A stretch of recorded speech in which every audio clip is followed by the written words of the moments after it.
ঠিক সময়ে কিন্তু মালয়েশিয়ান সরকার কিন্তু একটা সিদ্ধান্ত নিয়েছে, সেটা হচ্ছে যে মালয়েশিয়াতে বর্তমানে যে মেডিকেল করতে হলে আপনাকে অবশ্যই বাংলাদেশে যেমন FWCMS এর মাধ্যমে মেডিকেল করতে হলে আপনাকে হাতে ১০ আঙুলের ছাপ দেওয়া লাগবে। ঠিক তেমনই কিন্তু মালয়েশিয়াতে কিন্তু অবস্থারত আপনাকে নতুন কাজের অনুমতি নেওয়ার জন্য কিন্তু আপনাকে মেডিকেলের সাথে, সাথে কিন্তু আপনার ১০ আঙুলের ছাপও কিন্তু নেওয়া লাগবে।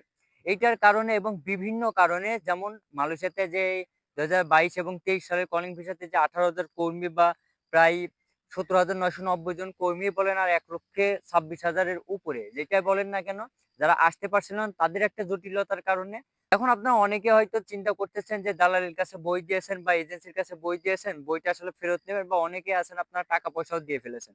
তাদের আসলে এখন বর্তমানে করণীয়টা আসলে কি? তো আমার যতদূর আসলে মনে হয় বা যতদূর আপডেট আমি পাইছি সেই আপডেট অনুযায়ী আমার মনে হয় যে আপনার কলিং ভিসা সাফা সড়ক প্রদেশে অবশ্যই কলিং ভিসা আপনি পাবেন। আর যারা আসলে ভিসা পান নাই বা মেডিকেল করছেন বা সকল কার্যক্রম শেষ করছেন তারা আসলে ভিসা কবে নাগাদ পাবেন? সেটা হচ্ছে যে ভিসা আপনি ঠিকই পাবেন কিন্তু হয়তো সময় লাগবে একটু ভিসা জটিলতার কারণে কিন্তু সমস্যা হচ্ছে। তো অবশ্যই আপনারা কিন্তু ভিসা কিন্তু অবশ্যই কিন্তু পাবেন এই ২০২৫ সালে।